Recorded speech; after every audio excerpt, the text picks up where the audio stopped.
Shalom, selamat pagi jemaat yang kekasih dalam Tuhan. Kita bersyukur hanya kemurahan Tuhan kita ada sampai saat ini.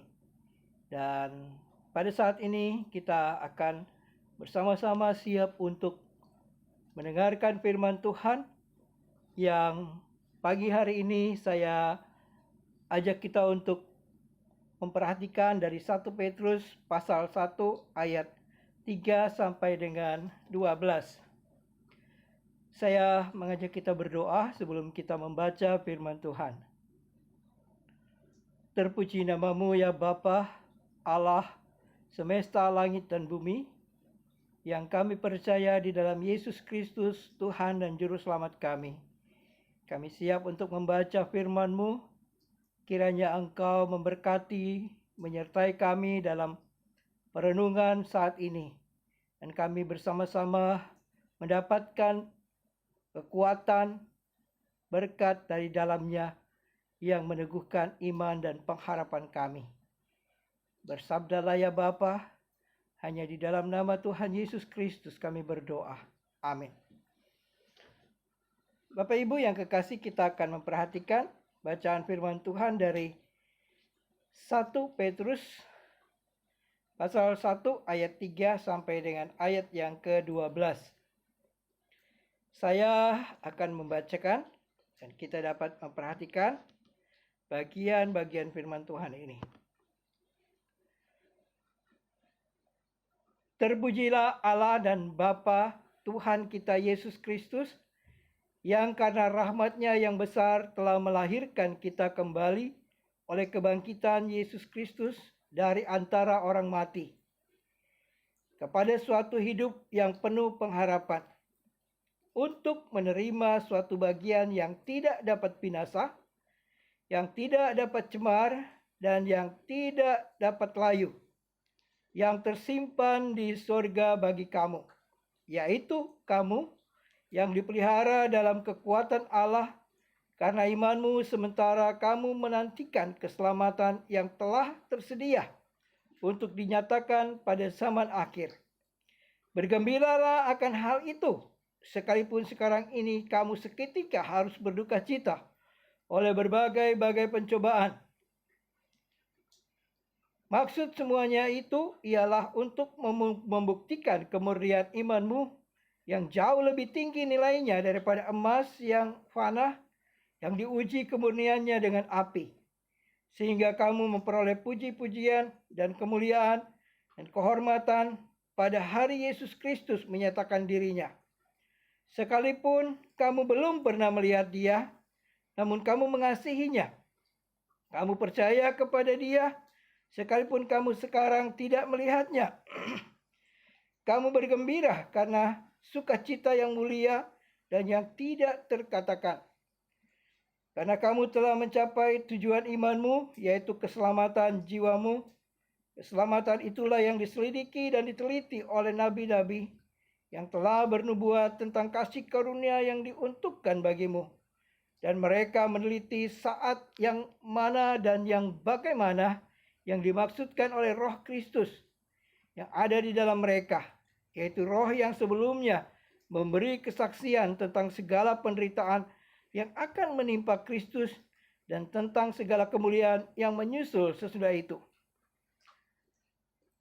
Kepada mereka telah dinyatakan bahwa mereka bukan melayani diri mereka sendiri, tapi melayani kamu dengan segala sesuatu yang telah diberitakan sekarang kepada kamu dengan perantaraan mereka, yang oleh Roh Kudus yang diutus dari surga, menyampaikan berita Injil kepada kamu, yaitu hal-hal yang ingin diketahui oleh malaikat-malaikat.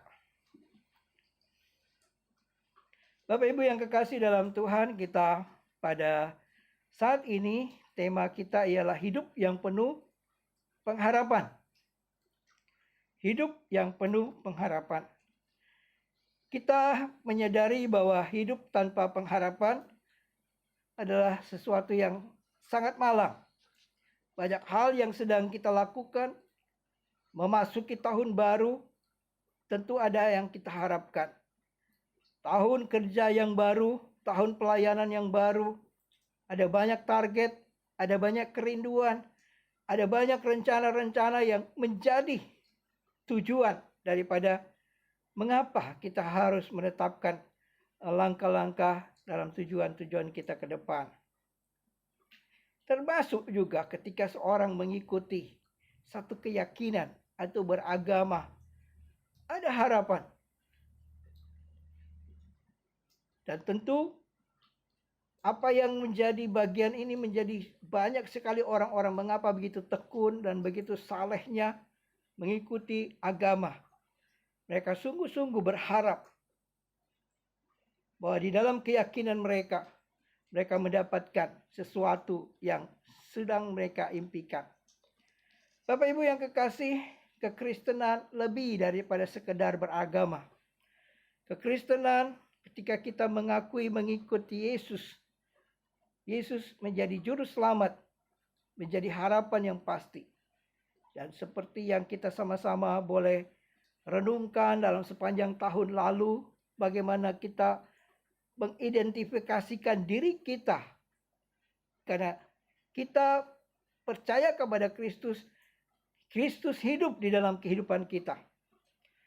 Melalui bagian ini kita secara khusus di dalam surat Petrus ini ditulis kepada jemaat yang tersebar. Itu di dalam ayat 1 itu. Orang-orang pendatang yang tersebar di Pontus, Galatia, Kapadokia, Asia Kecil, di Bitinia, yaitu orang-orang yang dipilih sesuai dengan rencana Allah oleh Roh supaya taat kepada, dikuduskan oleh Roh supaya taat kepada Yesus Kristus dan menerima percikan darahnya. Kiranya kasih karunia dan damai sejahtera makin melimpah di atas kamu.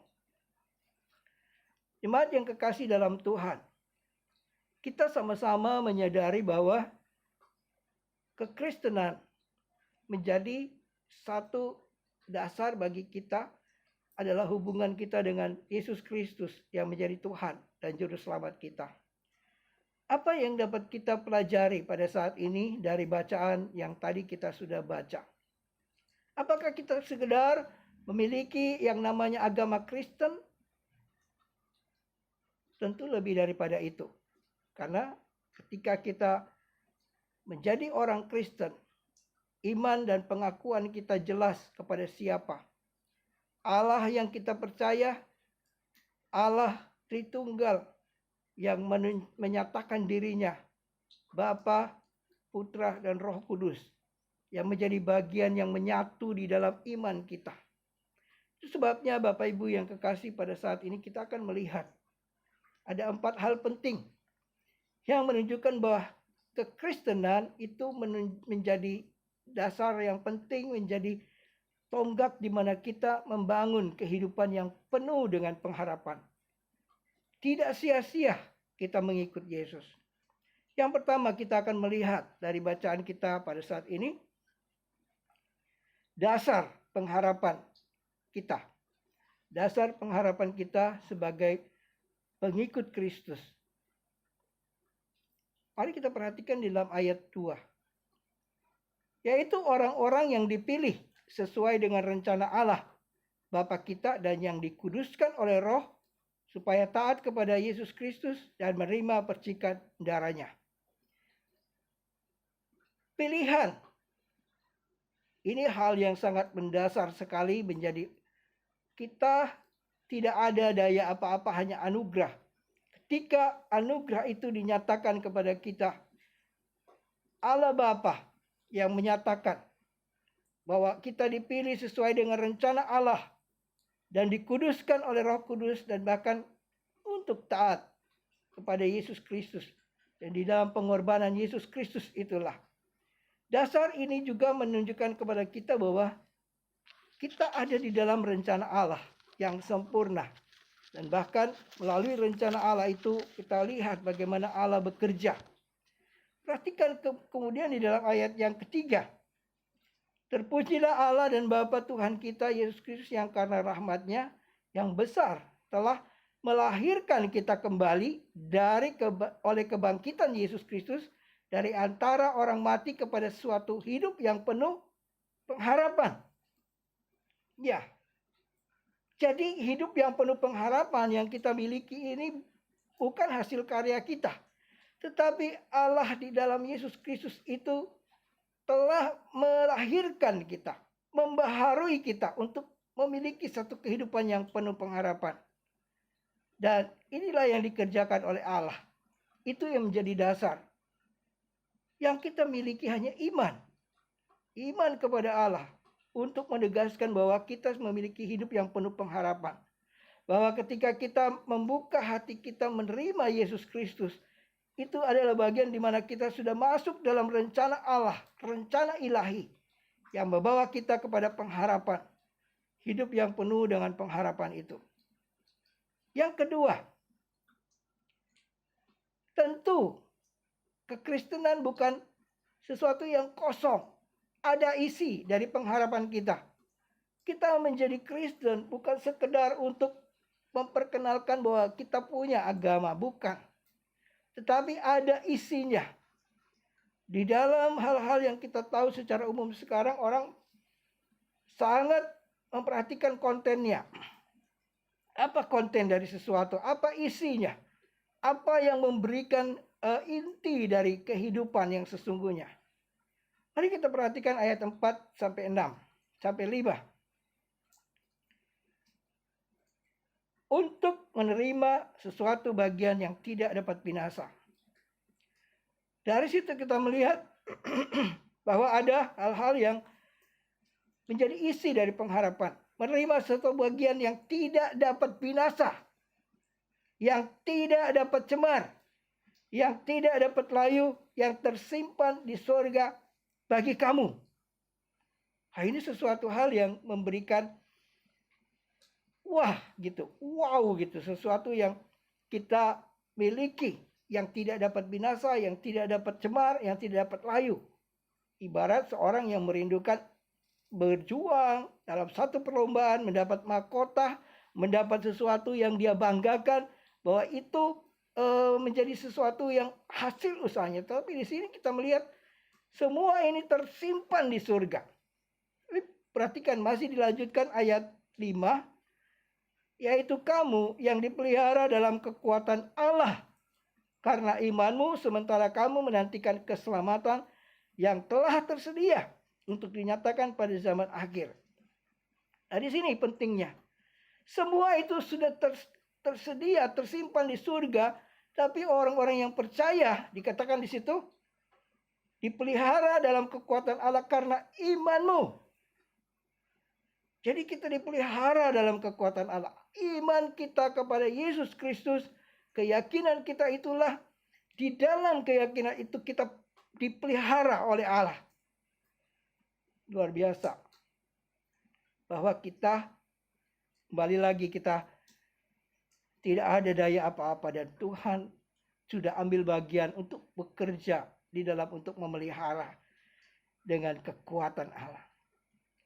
Kalau Allah memelihara kita dengan kekuatannya, tidak ada kekuatan lain yang dapat mengganggunya. Kalau kita sudah dipilih, kalau kita sudah ada dalam genggaman tangan Allah, tidak ada yang dapat merampas.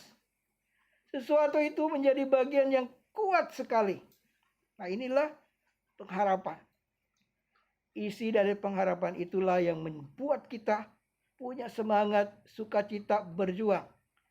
Dan kemudian yang ketiga, ayat 6 sampai 12. Kita sudah tahu dasarnya bagaimana Allah sendiri bekerja. Allah memilih kita. Allah juga bekerja di dalamnya. Melahirkan kita melalui kematian dan kebangkitan Yesus Kristus. Dan isinya jelas bahwa untuk hal-hal yang kekal itu yang tersedia. Nah, bagian ketiga. Ini sebuah hal yang menarik. Kita belum sampai pada pengharapan itu. Tapi kita sedang menantikan penggenapan pengharapan itu. Perhatikan ayat yang ke-6. Bergembiralah akan hal itu. Sekalipun sekarang ini kamu seketika harus berduka cita oleh berbagai pencobaan. Maksud semuanya itu untuk membuktikan kemurnian imanmu yang jauh lebih bernilai, lebih tinggi nilainya daripada emas yang fana yang diuji oleh kemurnian dengan api, sehingga kamu memperoleh puji-pujian dan kemuliaan kehormatan pada hari Yesus Kristus.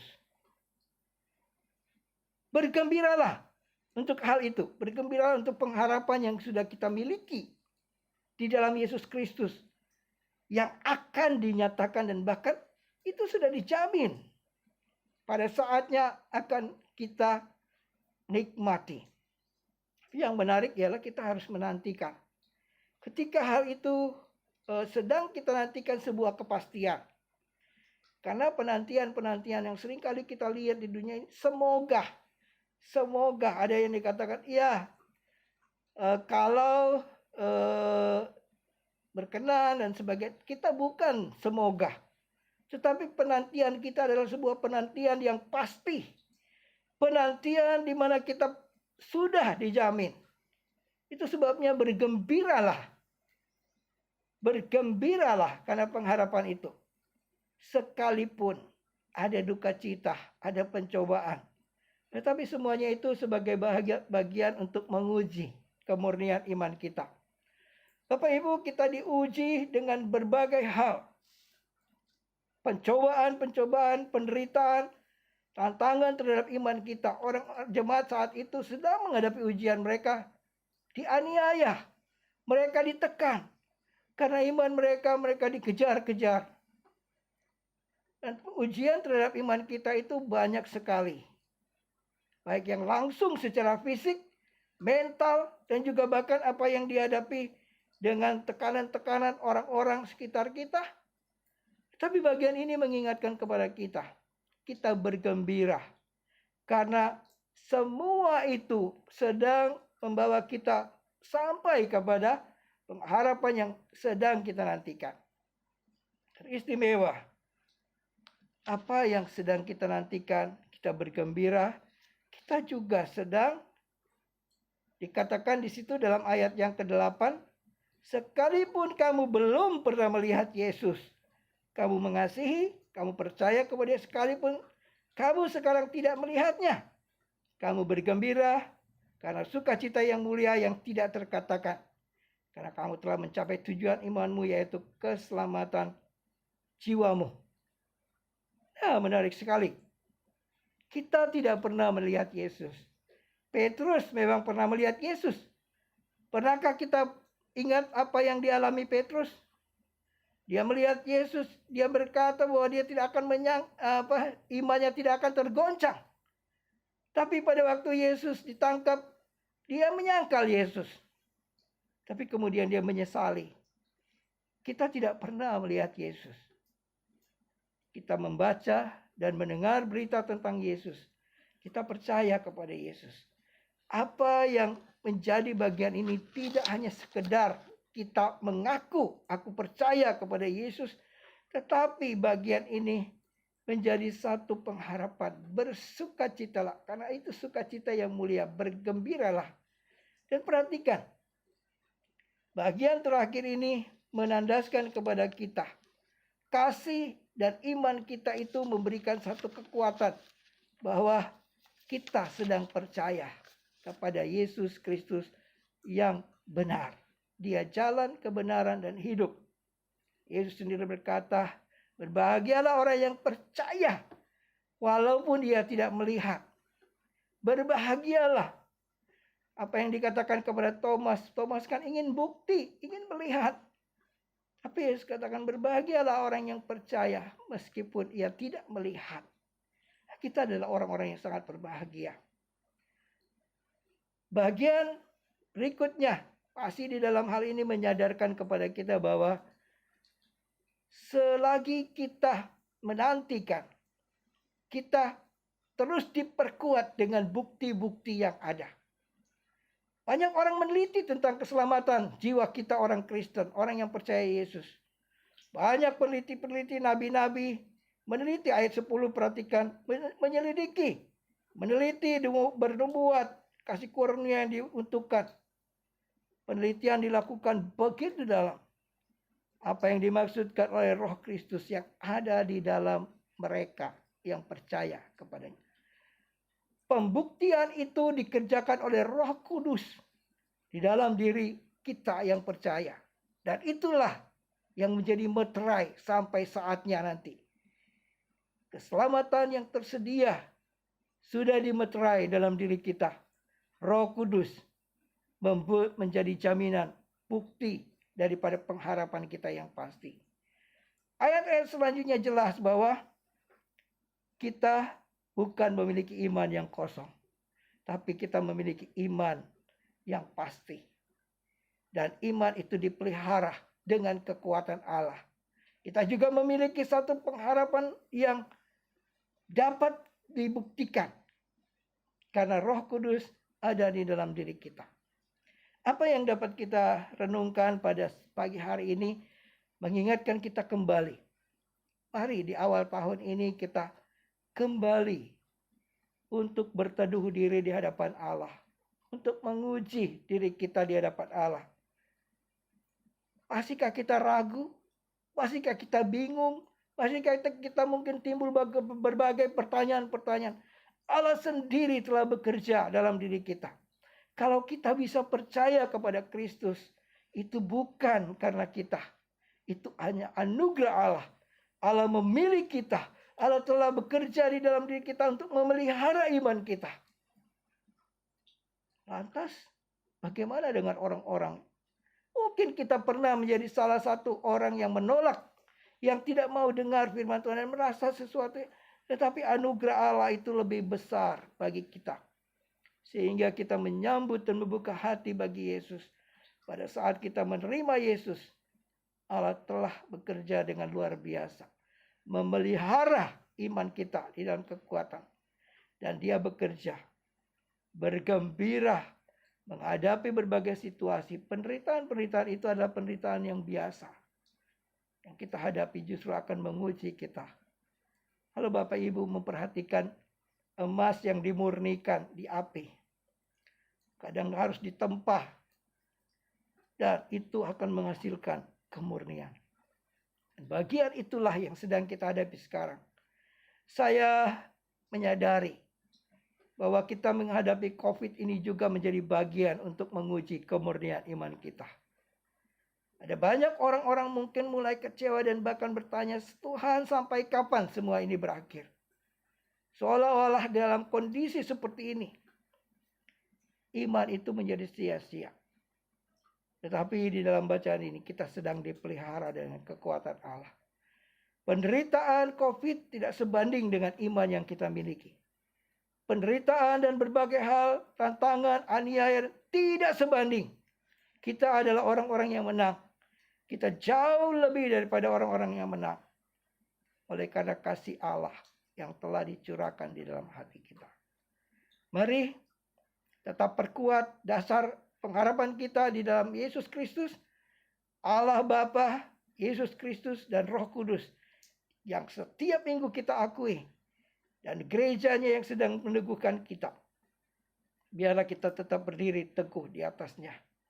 Dan kemudian kita tetap melihat isi dari pengharapan kita. Bahwa itu sedang tersimpan di surga. Segala hal yang tidak akan cemar, tidak akan layu, tidak akan binasa. Tersimpan bagi kita. Kita yang dipelihara dengan kekuatan Allah. Yang tidak akan goyah. Sekalipun kita menghadapi berbagai tekanan hidup ini, bergembiralah. Sekali lagi, bergembiralah. Karena itulah bagian kita untuk melewatinya. Karena ketika kita sudah melewatinya, kita tanpa melihat Yesus, kita tetap percaya, tetap mengasihi Yesus. Karena itulah, dia selalu menjadi imam besar kita yang turut memimpin kita, melatih iman kita, menguatkan kita. Sampai pada saatnya. Banyak orang mungkin akan berpikir secara logika. Bagaimana mungkin imannya orang Kristen seperti itu? Tetapi semuanya sudah membuktikan Roh Kudus sendiri dengan perantaraan diutus bagi kita. Untuk mendampingi dan membantu kita. Dalam melayani, dalam berbagi, dalam berkorban. Dalam banyak hal yang kita lakukan untuk pelayanan kita. Bersama dengan Roh Kudus yang memberikan kekuatan dengan kuasanya. Allah bekerja di dalam kehidupan kita. Jadi Kita adalah orang-orang yang penuh dengan pengharapan. Orang Kristen tidak sekedar beragama Kristen, tetapi menjadi Kristen menunjukkan bahwa kita orang-orang yang memiliki pengharapan yang pasti. Dan itu dijamin. Yesus Kristus adalah jalan, kebenaran, dan hidup. Dan ketika kita membuka hati buat Dia, menjadikan Tuhan dalam hidup kita, Dia menjadi Tuhan dalam hidup kita, Allah bekerja untuk memelihara iman kita. Sampai pada saatnya nanti kita akan berjumpa bersama dengan Kristus. Mari kita berdoa. Bapa kami di surga, kami sangat bersyukur kami boleh kembali diingatkan di awal tahun baru ini bahwa hidup kami adalah hidup yang penuh dengan pengharapan. Karena Yesus Kristus telah mati dan bangkit. Dan di atas dasar itulah kami membangun kehidupan yang penuh pengharapan. Terima kasih di pagi hari ini kami juga bersyukur karena Engkaulah telah bekerja di dalam diri kami, memelihara iman kami, memperteguh kami melewati berbagai tantangan. Kami percaya kemurnian sedang Engkau kerjakan untuk kami. Dengan kami melihat berbagai situasi, iman kami semakin dimurnikan, diuji ketika kami akan muncul bagaikan emas yang murni untuk menunjukkan pengharapan yang pasti. Terpuji nama-Mu ya Bapa. Ini doa syukur kami di dalam nama Tuhan Yesus Kristus kami berdoa. Amin.